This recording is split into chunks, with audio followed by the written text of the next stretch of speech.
Good morning. Welcome to NewsWire on SportsGrid. Craig Mish back with you. Hey, it's Friday here on the show. We got a lot to talk about, including Game 1 of the NBA Finals. Well, I don't know if this is a precursor for the rest of the series, but fair to say a blowout in last night's game between Boston and Dallas. Of course, we'll review that game. Also get into the very latest in sports betting with our guest contributor today, as always, from Legal Sports Report. I believe Pat Evans is in the house today. We'll talk about the sports betting hikes in Illinois and what that means for the future of sports betting going on across the country. We'll naturally touch on the National Hockey League. Stanley Cup Finals begins in South Florida tomorrow night in the battle between Edmonton and the Florida Panthers. We'll have a preview of that game as well, plus a whole lot more. News, notes, sports betting information, everything that you could possibly ask for on this Friday edition of the show. Baseball, should mention baseball happening as well. All right, let's get started tonight. And no game tonight in the NBA or NHL. So tomorrow is Game 1 in Sunrise, Florida. For those of you unfamiliar, this is Sunrise, Florida, okay? This is not South Beach. This is not Miami. You got to go like 30, 40 minutes to get to this place. It's not that far. I'm actually about 30, 35 minutes from the arena. Been to hockey games there, concerts there, everything else. But this is not Miami, okay? So when you start seeing that in the broadcast and I'm showing shots of South Beach and everything, it's nowhere close. I digress. Edmonton's even further away. The odds tomorrow night. The Panthers are -1. It's interesting, -137 on the money line. They opened up a little bit bigger, about 140, 145. It's come down a little bit. Of course, some money on Connor McDavid, I would guess, is the reason for that. Naturally, they'll play this game under the lights tomorrow. 8 p.m. Eastern is Game 1 of the series. Panthers are favored to win the Stanley Cup. By the way, Panthers have never won a Stanley Cup, although they were there last year, and they went all the way to the end in the finals. All right, now College World Series is over on the women's softball side. Oklahoma, hey, they win again, right? Like, this is what they do. They beat Texas 8-4 on Thursday, winning the championship. 8th overall title for the program, 4th straight overall. And by the way, what's happening now is not just happening in college football, it's also happening in all levels of sports. As we know, that Oklahoma will leave the Big 12 next season and they'll go into the Southeastern Conference. So potentially some more stiffer competition, I guess, depending, but it doesn't matter. The Sooners don't really lose to anyone over the last few years, so I don't know that this will make much of a difference. All right, the Memorial is underway at the PGA Tour. Scotty Scheffler, Xander Schauffele off to good starts right now. We'll see what ends up happening because we got a long way to go, but round 2 is certainly underway. We'll recap it all for you when we come back here on Monday on Newswire. Hey, Coco Gauff got defeated at the French Open. Iga Swiatek beat Gauff in straight sets, 6-2, 6-4, so she is out and no longer playing, and Swiatek, obviously the favorite to win, I would guess, on the women's side moving forward. Scary story from the NFL yesterday. I saw this, that B.J. Thompson, one of their defensive players, had a seizure, went into cardiac arrest, according to sources, taken from the team's practice facility on Thursday. Right now, he's in stable condition, a story, I'm sure, here on SportsGrid we will update this weekend. All right, the other big story in sports this weekend that will occur on Saturday is the Belmont Stakes. And the Belmont is not going to be at Belmont Park this week. It's going to be actually in Saratoga for the first time. And right now, as you would imagine, Mystic Dan is the favorite at 5-1.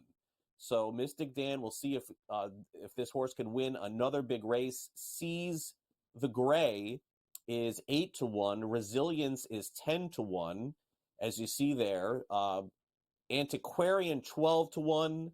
I'm not the biggest horse racing expert in the world, but naturally, Sierra Leone is the favorite right now at 9-5. So between Mystic Dan and Sierra Leone, Mystic Dan, of course, from the Kentucky Derby, and we'll see who ends up winning 2 of the 3 legs of the Triple Crown.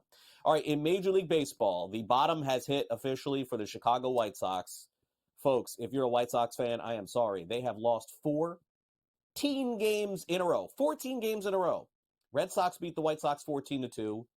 It's basically the worst team in baseball since 1924, longest losing streak this season, and I guess the only good news is they play again tonight, see if they can win. Now, this is a story worth monitoring this weekend, and certainly I would not expect, for those of you who are looking at the Yankees game tonight, whether it's player props or even betting on the game, to expect Juan Soto to play. He left last night's game 8-5 with forearm discomfort. Now, apparently, as far as what it looks like and what the Yankees are saying, it may not be anything significant, but we thought we would play you the press conference last night of Soto talking about the injury. Aaron said that your arm had been bothering you for a little while. When can you remember it first starting to be a little bit sore? I don't have the right specific date, but it's been like a week and a half or two. It's just I've just been grinding through it. Where specifically does it hurt you? My forearm.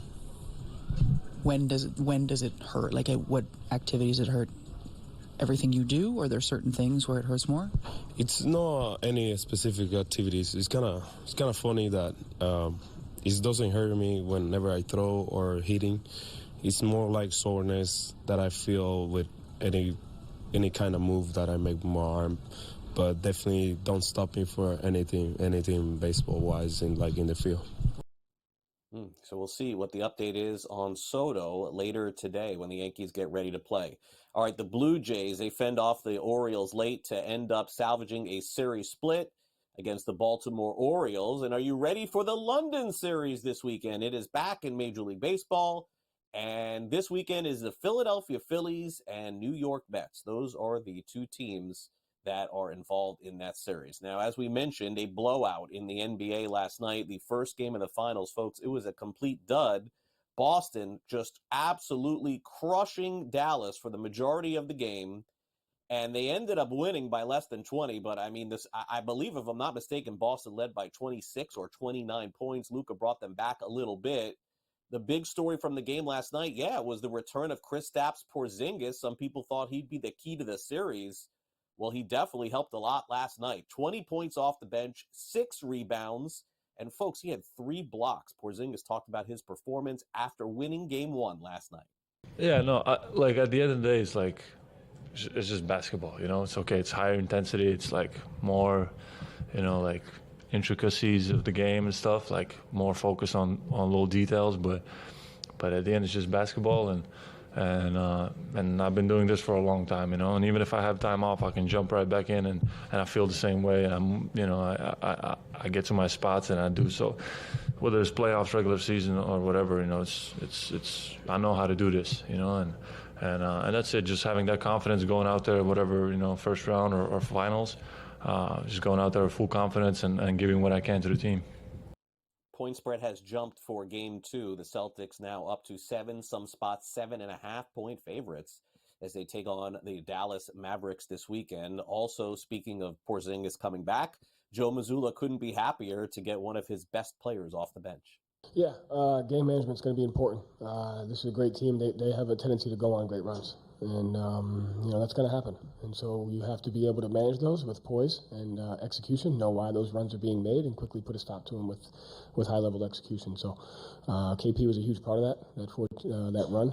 But I liked the way we handled their run, because that's going to happen. You're not going to stop that. You just have to have the poise and the toughness to work through it. I thought our guys did that.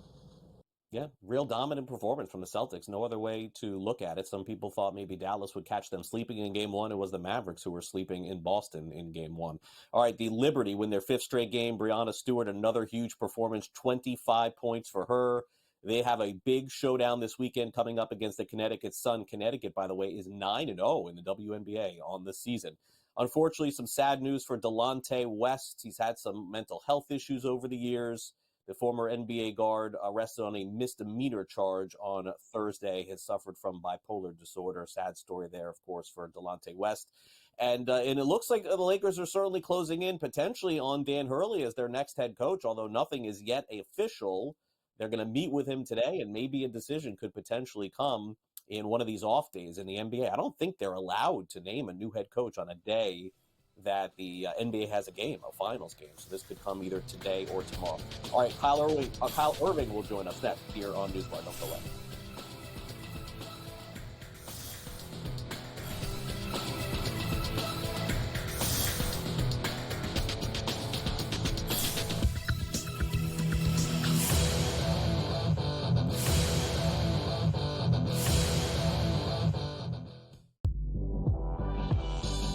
The Warriors learn some of that split action that they run offensively and bring it to your own team. Folks, the name is Kenny Atkinson. every time there is a job with a young core that needs to take the next step, I always think of Kenny Atkinson. Only on SportsGrid.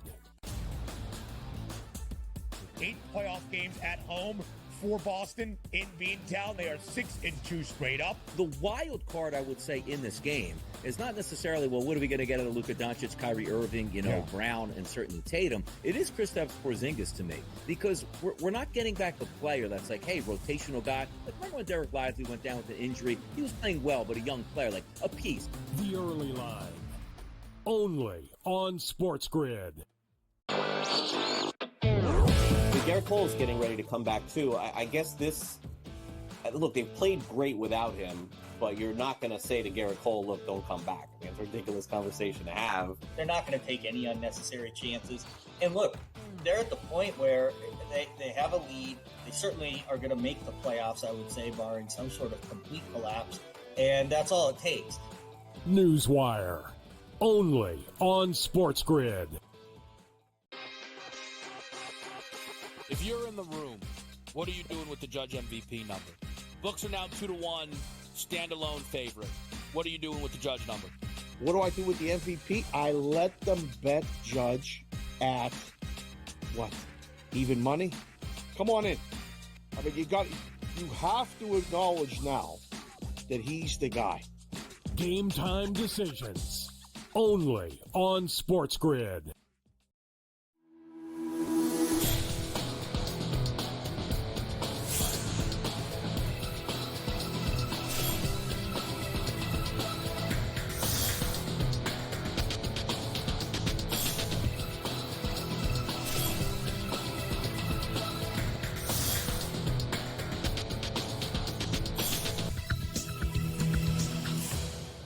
Welcome back to NewsWire. There was some discussion as to whether or not this long layoff for the Boston Celtics could potentially hurt them in Game 1 of the NBA Finals. We found out last night it did not hurt at all. In fact, they played their best, I think their best basketball of the playoffs in the first half of the NBA Finals. Kyle Irving joins us to discuss last night's game. Kyle, they had like a 29-point lead, I believe, at one point, and then Dallas got hot for a little bit, but this game was never close. The point spread was never close. And, you don't want to make too much of one game, but I will say this. If Dallas looks like this again in Game 2, I can't be optimistic that they're going to win the series. Yeah, that was an extremely, extremely impressive performance by the Boston Celtics.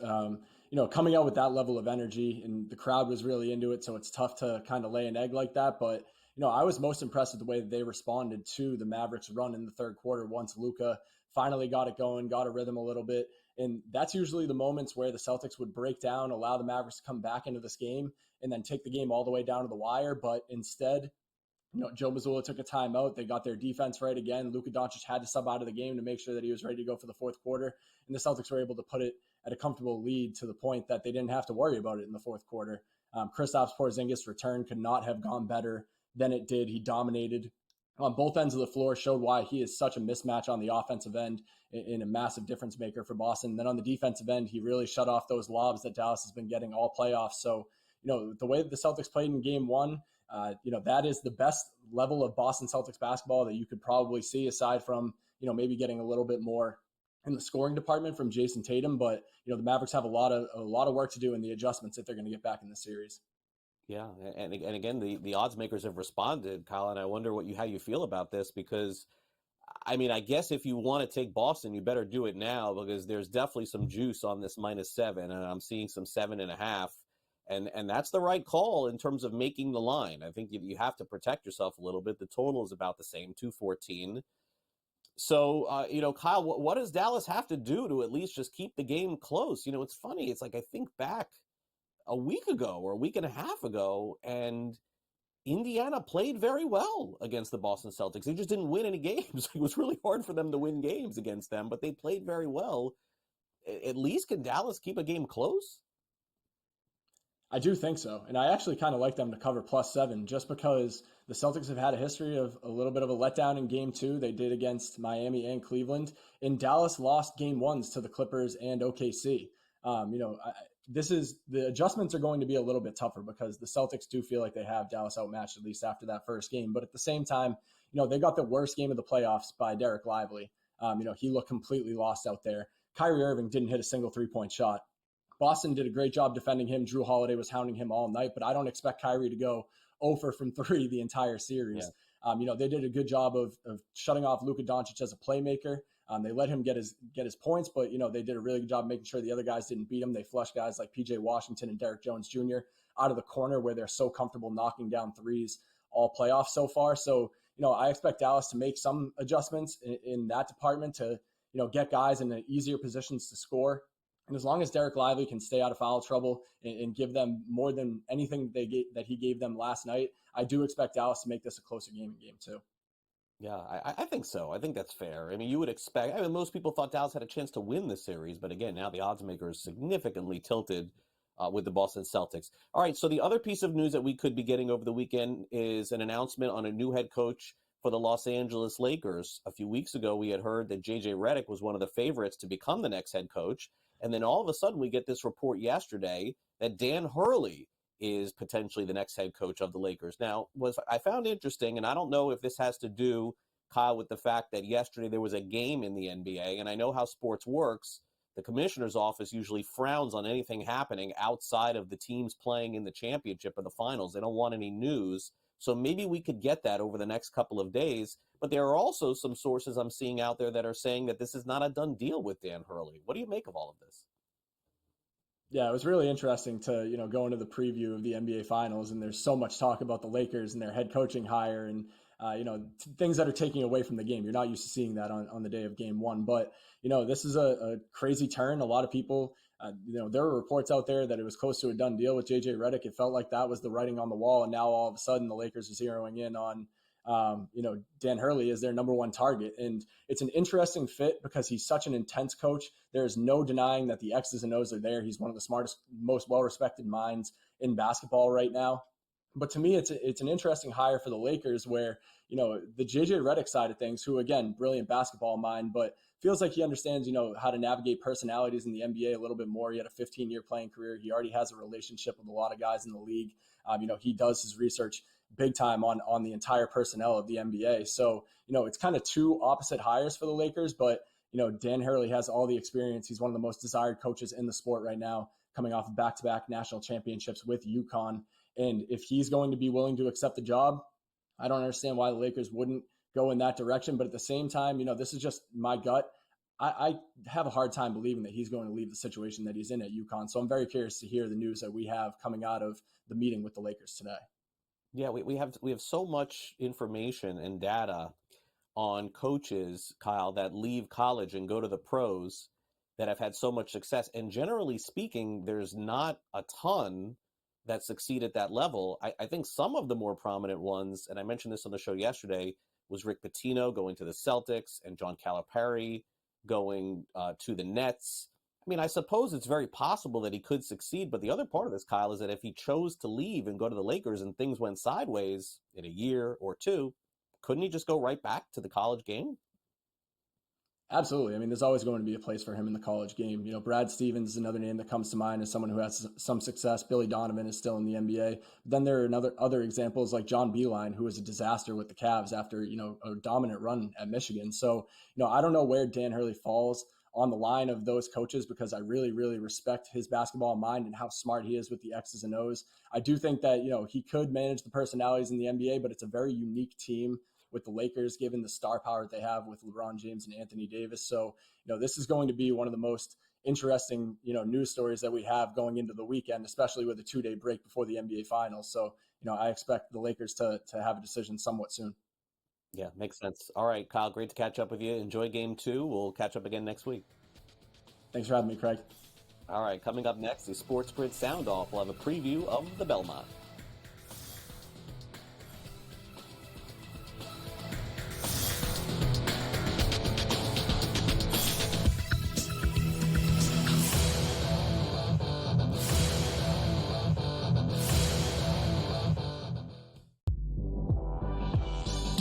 The Warriors learn some of that split action that they run offensively and bring it to your own team.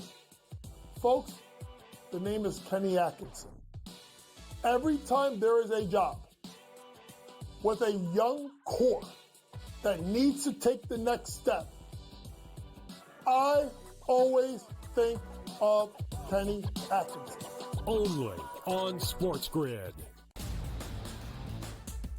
8 playoff games at home for Boston in Beantown. They are 6-2 straight up. The wild card, I would say, in this game is not necessarily, well, what are we going to get out of Luka Doncic, Kyrie Irving, Brown, and certainly Tatum. It is Kristaps Porzingis to me, because we're not getting back a player that's like, hey, rotational guy. Like, remember when Derek Lively went down with an injury? He was playing well, but a young player, like a piece. The early line.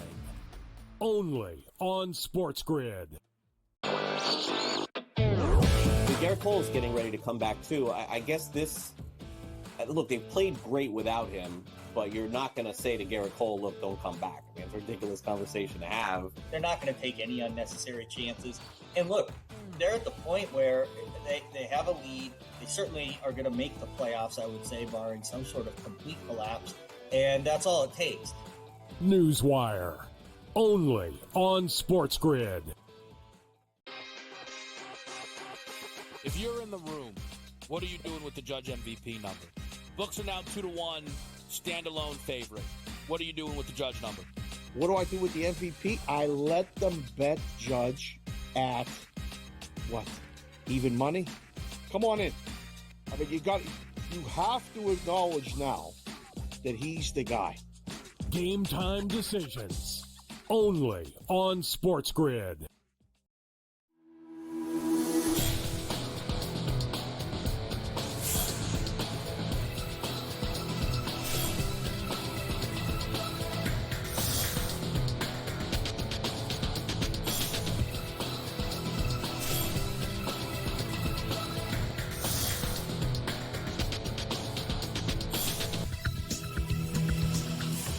Welcome back to NewsWire, and down the stretch they come. Once again, it is the third leg of the Triple Crown coming up this weekend. The Belmont Stakes will be played, or the race will be, at Saratoga this weekend, as there is some construction going on at Belmont Park in New York. Still a very popular race, no question. And it'll be interesting to see if Sierra Leone wins or if it's Mystic Dan. Those two right now are at least the front runners to win this race. And if you are unfamiliar with the third leg, generally speaking, this is one of the more exciting races that goes on in the country. Usually hundreds of thousands of people go to Belmont Park. We'll see what happens in Saratoga.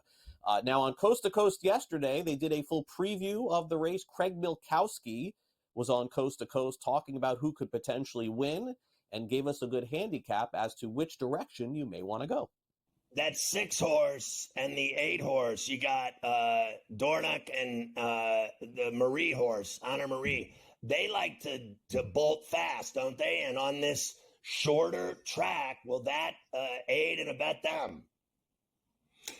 Dornoch has done his best running on the front end for sure. Honor Marie is the opposite. He likes to just drop back and make a big late run, and that caused him a lot of trouble in the Kentucky Derby, where he was last early. He got really banged around at the gate.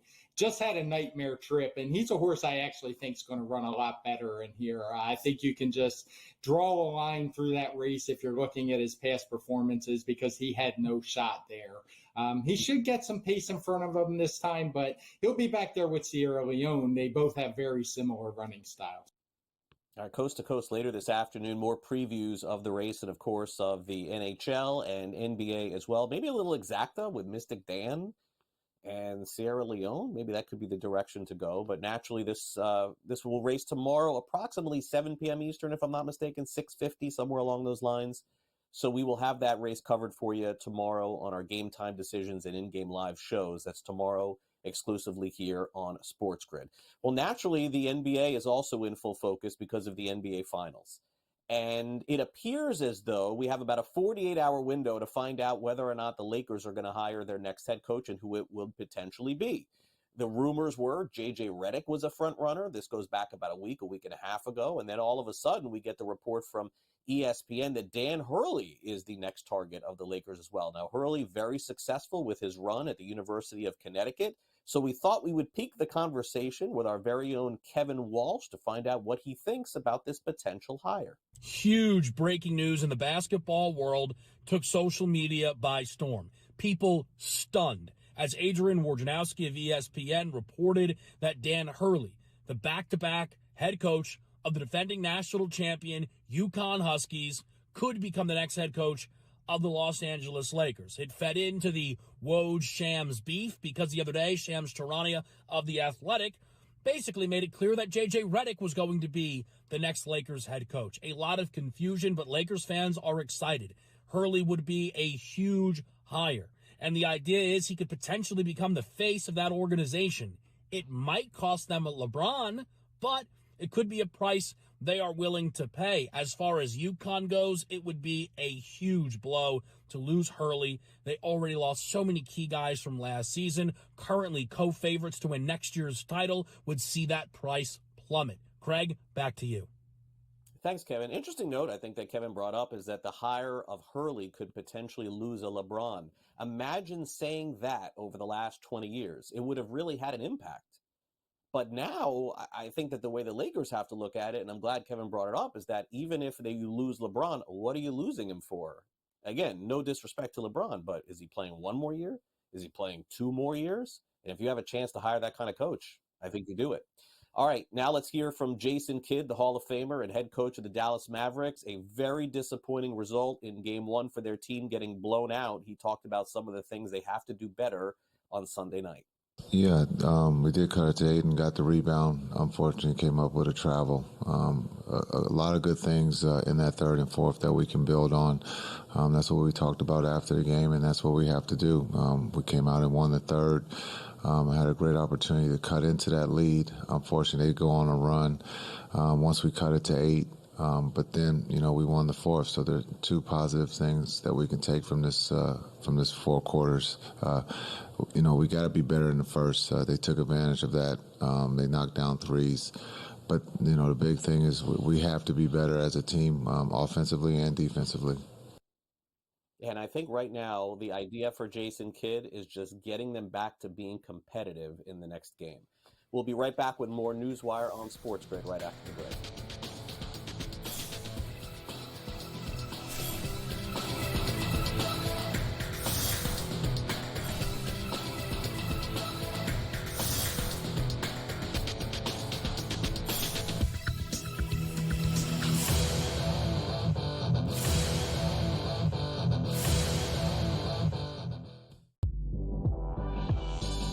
The Warriors learn some of that split action that they run offensively and bring it to your own team. Folks, the name is Kenny Atkinson. Every time there is a job with a young core that needs to take the next step, I always think of Kenny Atkinson. Only on SportsGrid.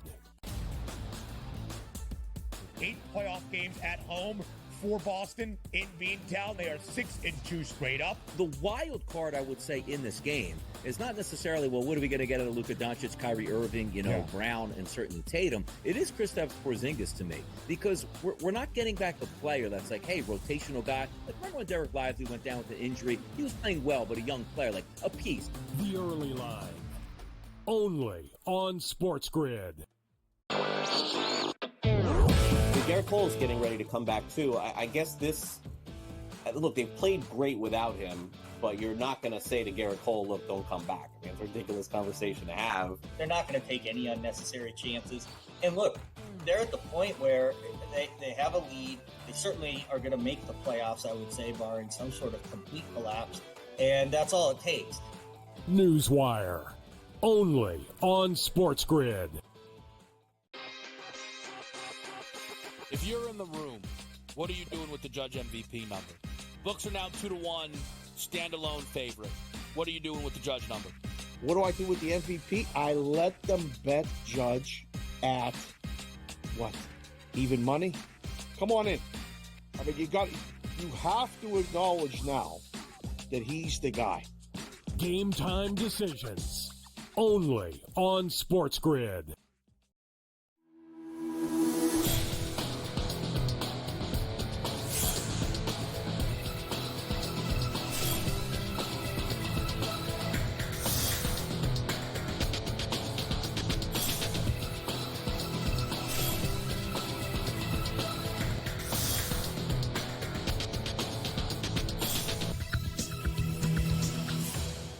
Welcome back to NewsWire here on SportsGrid as we get ready for what apparently I think is going to be a very big final quarter of the summer where we talk about sports betting. Let's get into the very latest with Pat Evans from Legal Sports Report. And Pat, a lot of discussion surrounding everything happening in sports betting with taxes. And I know taxes is like the least fun thing that anybody wants to talk about. But naturally, what went down in Illinois over the past week has everybody talking about the stock market and what the sports betting providers may end up doing in the future. So I think it's great timing to bring you on today. Well, thanks as always for having me on, Craig. Yeah, this week, J.B. Pritzker, the governor of Illinois, signed his 2025 budget into law, and that includes a pretty massive sports betting tax hike. It's going from 15% to this tiered system that's on the screen right now, but it starts at 20% and goes all the way up to 40% based on sports betting revenue that the operators bring in. And this is going to bring in probably about $200 million extra a year to state coffers. And so that's nothing to sneeze at. I mean, that's a big chunk, and that's going to weigh heavily on some of these operators, most notably DraftKings and FanDuel, who both reach that 40% tax rate. And, you know, it's kind of interesting because after the legislator passed this bill or the budget and sent it on to Pritzker, which it was never in doubt that Pritzker was going to sign it. He actually proposed this hike heading into the legislative session. You know, we had FanDuel and DraftKings reportedly telling reporters on the ground in Illinois that they might pull out of Illinois because of this tax hike. We also had the Sports Betting Alliance president, Jeremy Kudon, say, you know, this is going to result in worse odds, worse promotions, several other things. And so we haven't seen that yet. We don't know if that's going to happen. I mean, this goes into effect July 1. But Pritzker came out yesterday during the press conference. Somebody asked him about, you know, kind of the results of what the operators are saying. And he said, listen, New York has a 51% tax rate. We're still below that. We're the third biggest market in the country. And, you know, we're just kind of getting this back in line. I don't think they're leaving. You know, I'm paraphrasing there, but he basically said they're not leaving because they can't afford to. But yeah, like you said, this is something that might spur more states to increase their taxes. I would not be surprised. I mean, we've seen Ohio did it last summer. They went from 10 to 20%. New Jersey has a fairly significant proposed hike in the legislature right now. Massachusetts had an amendment to their budget, but it was rather quick and it was going up to 51%, and it was quickly rejected. But I would not be surprised to see another proposal in a state like that. And then this week, consulting firm Eilers and Krychek came out and said that they wouldn't be surprised if Pennsylvania kind of adjusts their tax system, because they have, while they're pretty high tax at 36%, they do have pretty friendly promo deduction rules. So they could actually effectively increase their tax rate by kind of trimming that a little bit. And then Michigan has lots of room to kind of increase their tax rate, our tax rate, I'm in Michigan, tax rate to kind of be in line with their iGaming tax. And then next session, again, because a lot of states have fairly friendly tax rates, you might see more legislators say, well, maybe we can raise this a little bit and follow suit and do something like Illinois. All right. Well, I think that other states obviously paying close attention. And the other thing that's happening is that other countries are paying close attention to all the money that the United States is taxing and making. What is the latest going on in Canada here? We've heard about the same sports betting providers for many years there. Could that potentially change?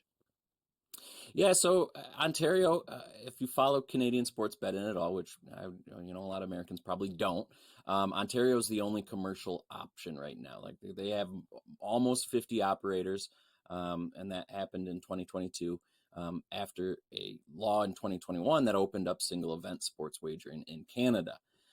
Prior to that, lotteries could offer parlay style, bets, but that was it. Then in 2021, late 2021, all those lotteries could launch the single event sports wagering, and they did so in a lot of their, lottery apps. But Ontario, again, is the only one that opened it up to commercial operators. So they have everybody like FanDuel, DraftKings, what have you, and some even unique to Canada operators. Now, Alberta has been kind of teasing this idea since 2021. There was an RFP back then that said, hey, we're looking for operators to maybe partner with casinos to do commercial sports betting. That didn't go anywhere, but now they've had legislative action that went to royal assent and now is opening it up to say, hey, maybe we'll have a market like Ontario. Now, there is no timeline on this. The department is working on it. The regulators are kind of having conversations with the First Nations groups in Alberta, casino operators, racetrack operators, and they're just going to try to do their due diligence and make sure they open it appropriately. We'll see what happens it'll probably be a fairly lengthy process before they kind of come out and say exactly what they're doing, but I wouldn't be surprised if it's pretty similar to Ontario. Ontario's very happy with what they've done. They migrated what they were calling the gray market, which again is not a legal market, but it wasn't legal. So it just kind of operated outside of it. They had a transitionary period where they allowed people to come in without penalties before they started cracking down on it. They're very happy with that. Their second year sports betting totals were up 77% over their first year total handle. So they've really done a lot to increase and kind of foster a great market in Ontario, and it's done pretty well. So I would not be surprised if Alberta follows suit, and then from there it's kind of who knows what other provinces do it. It might be British Columbia, we've heard some rumblings about Quebec, but Alberta certainly. From the get-go, we've thought they'd be the second province, and it certainly seems like they'll be the second province with an open commercial market in Canada. All right. Well, they'll get there, and then we'll cover that for you right here on NewsWire and, of course, over at Legal Sports Report. Okay, so look, sports betting props. We got the college football season coming. Will it happen? Will it not? Is it going to be the same in some states? Is it going to be different? A new idea coming from the state of North Carolina as to mitigate some of the issues with sports betting props. I don't know. Is this realistic, Pat? It's kind of crazy.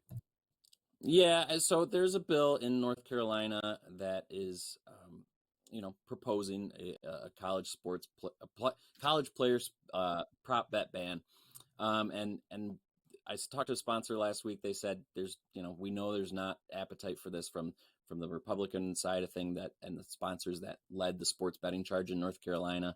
And this is coming from the NCAA president Charlie Baker is pushing states to ban these bets. We've seen multiple states do so that didn't already have it in place. Louisiana regulators knocked it down. Ohio kind of changed things. But the appetite's not there in North Carolina, which is where Armando Bacot, talked about how much harassment was going on during the NCAA tournament. So it's kind of a big topic there. But again, not the appetite there. So the sponsor said, maybe we'll pivot. We'll start these conversations, and we're open to something like West Virginia did, which is punishment for bettors and people who harass athletes. Now, what kind of punishments are those? We don't know yet because, as she said, it's kind of tough if it's somebody in North Carolina. You can't, do criminal stuff over the borders, but you could, maybe make operators ban their accounts or what have you. So there's a lot of different options that could be. She's just hopeful that at least conversations can start because she doesn't think the harassment issues are going to go away. And so maybe there will be more appetite for this maybe next year if nothing nothing happens this session. So again, just a kind of an interesting thing to see. We'll see more states again address this topic too, as the NCAA is kind of driving it from the ground up. Yeah, I would guess sometime this summer we'll get more clarification on it, but fun to follow as we will at Legal Sports Report. Pat, have a great weekend. Thanks again for coming on NewsWire. Thanks, Craig. You too. All right, Pat Evans from Legal Sports Report here with us. Coming up next, Jalen Thompson is with us. He's getting ready to break down another big weekend of Royals baseball. Yes, that's correct. The Kansas City Royals, one of the best teams in the American League. How's it happen? He'll tell us next.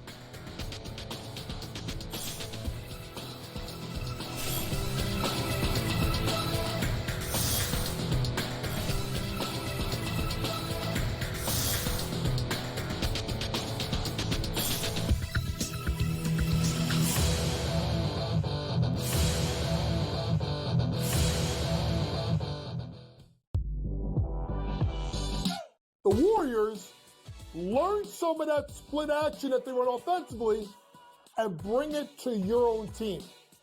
Folks, the name is Kenny Atkinson.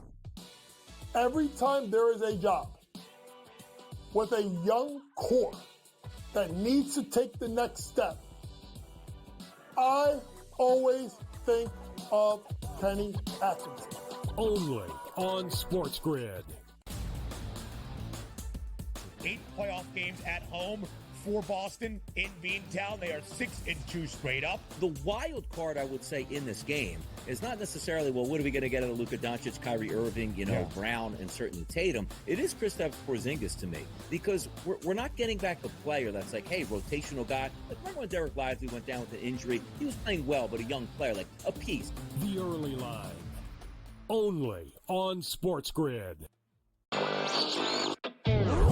Garrett Cole is getting ready to come back too. I guess this.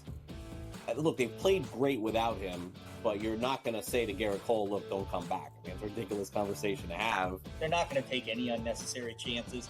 And look, they're at the point where they have a lead. They certainly are going to make the playoffs, I would say, barring some sort of complete collapse. And that's all it takes.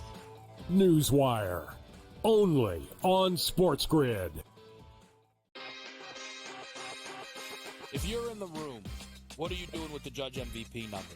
Books are now 2-1, standalone favorite. What are you doing with the Judge number?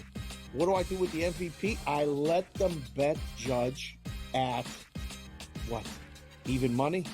Come on in. I mean, you have to acknowledge now that he's the guy. Game time decisions. Only on SportsGrid.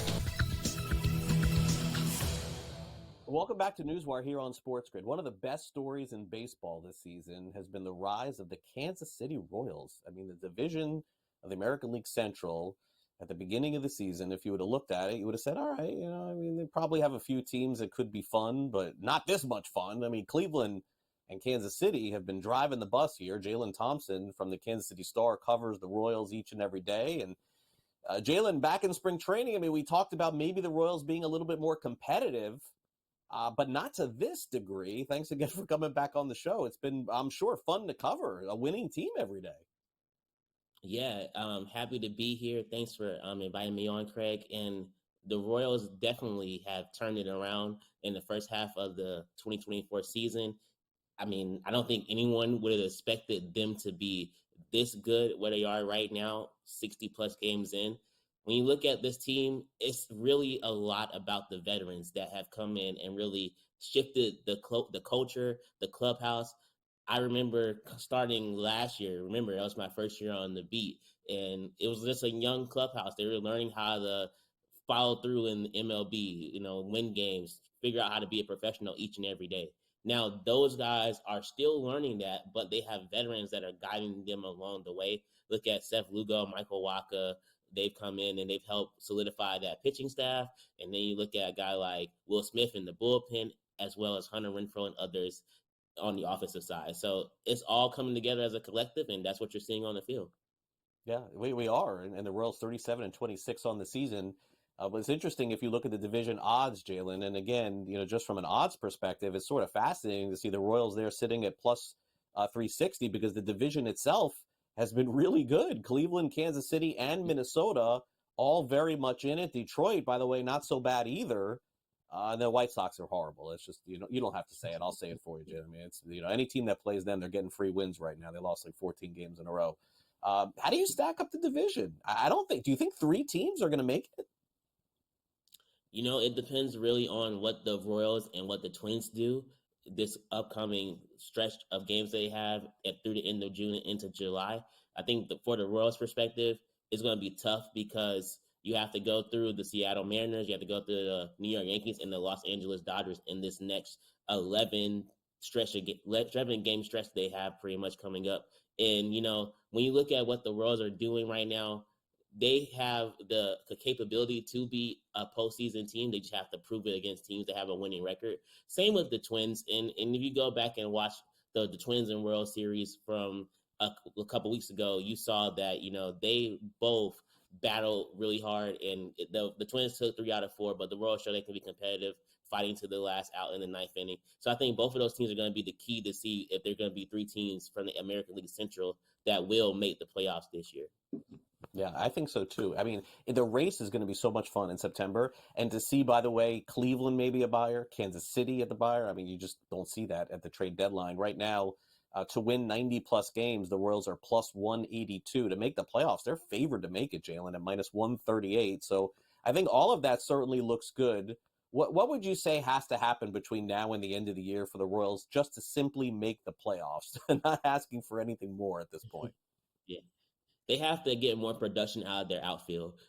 It's no secret the 3 guys that they have out there, MJ Melendez, Kyle Isbell, and Hunter Renfroe, have not performed to where the team would like them to perform. And when you look at the back of the baseball cards, as I always say, Hunter Renfroe is going to be a 20 home run guy, but we haven't really seen the home runs come like they normally can. MJ Melendez has a whole bunch of talent, but it can be inconsistent at times. And he's working hard to try to get back to that consistent form, but it just hasn't come as of yet. And Kyle Isbell, he's a great defensive center fielder, but offensively, he still has a ways to go. And the Royals like him for his defense out there in the field, but he's pretty much going to be your 9-hole hitter in any type of lineup. So they have to get more production out of that outfield. And if they can do that, then maybe there's a chance that they can continue this thing throughout September and into October. Yeah, and the pitching has really been the key, and we'll get into that in a minute. Right now, Cole Reagans, who I don't know if you'd consider them their 1 or their 2. I mean, basically, he could be either. Right now, he is 14-1 to win the American League Cy Young. And Jalen, credit to the Royals front office last year. I don't know how they pulled that off, getting Reagans for Aroldis Chapman. I mean, other teams around the league, I don't know that they're going to make a deal as good as that. I don't think Reagan's going to win the Cy Young. It's a nice number there at 14-1. I think it's probably Skubal or Burns, to be honest with you. But it by the way, just hasn't been just him. I think going into the year, Jalen, a lot of people thought, okay, Reagans will front the rotation. But as you mentioned, Lugo and Waka and MacArthur out of the bullpen, who you told us before the season was going to be pretty good. He turned out to be pretty good too. Yeah, I think the pitching staff, a lot of credit goes to Brian Sweeney and assistant Zach Bowe, Mitch Stetter in the bullpen. Those guys, they came up with a comprehensive plan to get a lot of those young guys together and get them on the right track in their professional careers. Cole Reagans, he added the slider that he didn't necessarily have when he came over from the Rangers last year. You have guys like Seth Lugo that is helping a young player like Brady Singer and Alec Marsh, who both have learned a new pitch in the sweeper to continue to develop that. So I think a lot of the guys really just lean on each other. I wrote a story earlier this year about how the starters watch all the other starters' bullpens before they go out and pitch in a game. And I think that just continues. It's that camaraderie that has really helped, fortify that pitching staff. Yeah, it definitely has. How much time we have, Sam? Do we have time for one more? Okay. Bobby Witt Jr. I mean, what a season he's having. Let's get into this, Jalen. I mean, look, if the Royals do make the postseason, it'll be great to see him playing postseason games. Yeah, I think he's just a lightning rod for the city in the same way that kind of Salvador Perez is a lightning rod as well. He's kind of taking on that mantle as being the future and the next coming of great Kansas City Royals baseball players. Like, what he does on the field each day is impressive. You saw what he did in Cleveland. He hit the 2 home runs, and he also made a mistake. But I think what was more impressive was that fielding error that he had. He owned up to it, and he said he can't have it happen again. I think that's a true sign of a leader. Yeah, I agree. Hey, Jalen, great stuff as always. We'll catch up at the end of the season with you. Thanks again for coming on. Thanks, Craig. I appreciate it. Can't wait. All right, Jalen Thompson. Maybe I'll see Jalen at the All-Star game this year. A lot of Royals All-Stars going to Texas this year. We'll wrap it up next.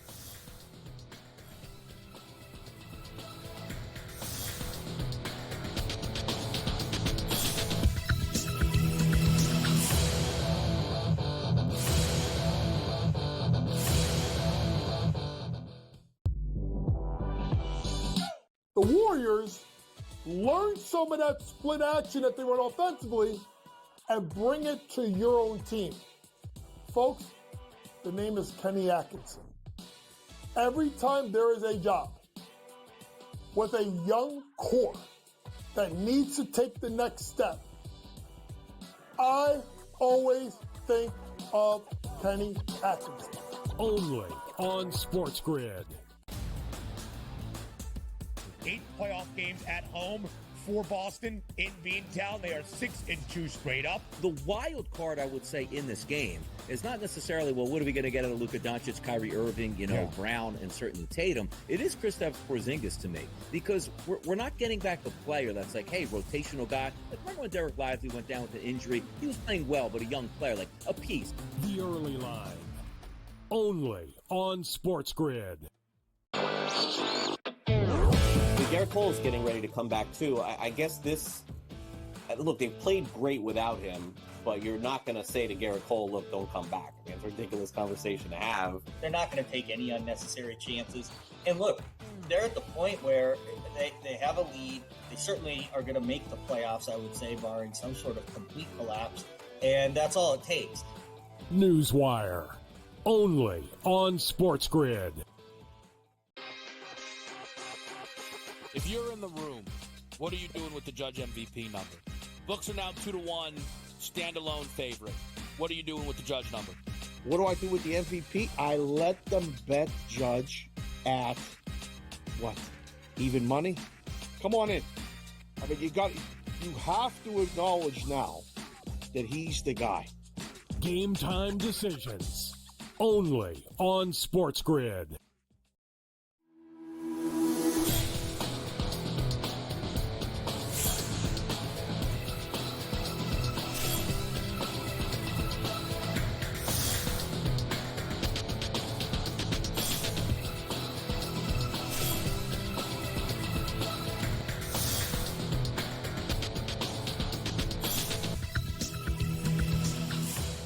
Welcome back to NewsWire here on SportsGrid. Got a lot of topics to cover here as we wrap up the show. Maybe a new sport to follow here in the United States, not to mention some news and notes from the National Football League. It's time now for some last licks.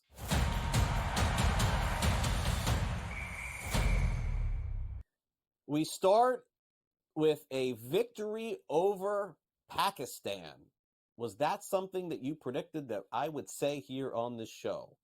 Is cricket the new sport of the United States? In one of the group stages in cricket, the United States defeated Pakistan by 5 runs. Now, I don't know exactly what that means, but they say that this is one of the biggest upsets ever in cricket. Now, United States not known for cricket, so to speak, but again, a lot of people play it, a lot of people enjoy it, and I get that. But this is at basically the World Cup of cricket, and the USA ends up winning. So what does this mean? Maybe more attention toward the sport. I don't know. Is Team USA now all of a sudden one of the favorites in this thing? I'm also really not sure. But it was a wild finish, and social media basically exploding for all of those people who play cricket here in the States. Congratulations with a win there. Now, over in the National Football League, there's been a lot of discussion over the past few years about THC and medical marijuana. Of course, some states have it legal and some don't. And one of the states that it is legal is, of course, in Colorado. And what's interesting now is Randy Gregory, who played for the Denver Broncos, has decided that during his time with the Broncos, he was fined almost $500,000 for continually testing positive for THC. And now that we have learned, obviously there are some benefits, allegedly, according to doctors, to using it for health reasons in a state where it is legal. Gregory says, I would like all of that money back, all of the times that you fined me for testing positive for this. And even more so, according to sources, Gregory is using this as a platform to potentially allow more of this to happen around the National Football League so other players can use this without being fined. Now, interesting story to see, no doubt about it. And the other complicated part of this is that, again, the legality of it in different states, it varies, which really sort of makes no sense, sort of like sports betting, where you can use THC and medical marijuana away, from different states, Florida, Colorado, and then some you can't. So naturally, we'll follow this as the summer goes on, and we'll see if Randy Gregory ends up getting that money back. It says it certainly helped him. All right, well, big-time workouts coming in for kickers. You heard me right, in the National Football League. And one kicker headed to the Hall of Fame in particular is bulking up. And that is future Hall of Famer Justin Tucker of the Baltimore Ravens. Tucker, because of the new rules of the National Football League, we've already heard that Harrison Butker is not going to be involved on kickoffs anymore because they don't want to get him hurt. And now Tucker is saying that he's got to bulk up because he may be involved in a lot of the tackles. Now, what this is going to look like on opening kickoffs, I have no idea. And the fact that the Ravens would even allow Tucker to bulk up and perform on kickoffs, is it really that important? Isn't there anyone else you could put out there for kickoffs that you know you're not going to sacrifice this? That's going to be the big controversy in the NFL this season, is you're going to have a kicker get hurt on a kickoff return or something like that. And then we're going to be talking about it like it's pitchers in Major League Baseball. Why are they letting them do it? Why are they letting them be involved in these new rules? It was a big mistake. At least give credit to Tucker, who says, I don't want to get hit and be out for the season. But I have a feeling that this is going to be a very big hot button topic as the National Football League kicks off with training camps, and it's going to look very different in those 3 preseason games as well. All right, that will do it for our last licks of the day. Thanks again to our guests on the show. Jalen Thompson from the Kansas City Star. Also, thanks to Pat Evans from Legal Sports Report. In addition, I want to thank Kyle Irving from Sporting News and our producer, Sam, for filling in over the last couple of days. For those of you sticking around here on SportsGrid, the early line is coming up next, followed by Pharrell, Coast to Coast, at 3 o'clock Eastern. Then you've got some game time decisions, in-game live prime time, and Gabe on Sports Rage late night. You can see me tomorrow morning. I'll be back here on SportsGrid hosting Fantasy Sports Today at 9 a.m. Eastern, along with Davis Maddock. And don't forget, we got a fantasy show on Sunday as well with Joe Pisapia and Matt Stryker. So I hope you enjoy your weekend.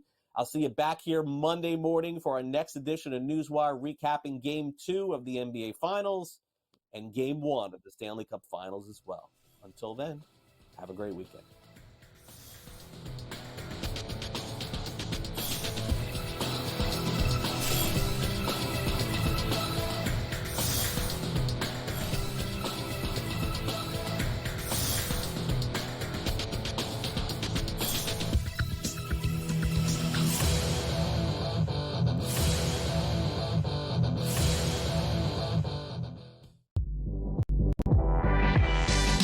The Warriors learn some of that split action that they run offensively and bring it to your own team. Folks, the name is Kenny Atkinson. Every time there is a job with a young core that needs to take the next step, I always think of Kenny Atkinson. Only on SportsGrid. 8 playoff games at home for Boston in Beantown. They are 6-2 straight up. The wild card, I would say, in this game is not necessarily, well, what are we going to get out of Luka Doncic, Kyrie Irving, Brown, and certainly Tatum. It is Kristaps Porzingis to me, because we're not getting back a player that's like, hey, rotational guy. Like, remember when Derek Lively went down with the injury? He was playing well, but a young player, like a piece. The early line. Only on SportsGrid. Garrett Cole is getting ready to come back, too. I guess look, they've played great without him, but you're not going to say to Garrett Cole, look, don't come back. I mean, it's a ridiculous conversation to have. They're not going to take any unnecessary chances. And look, they're at the point where they have a lead. They certainly are going to make the playoffs, I would say, barring some sort of complete collapse. And that's all it takes. NewsWire. Only on SportsGrid. If you're in the room, what are you doing with the Judge MVP number? Books are now 2-1, standalone favorite. What are you doing with the Judge number?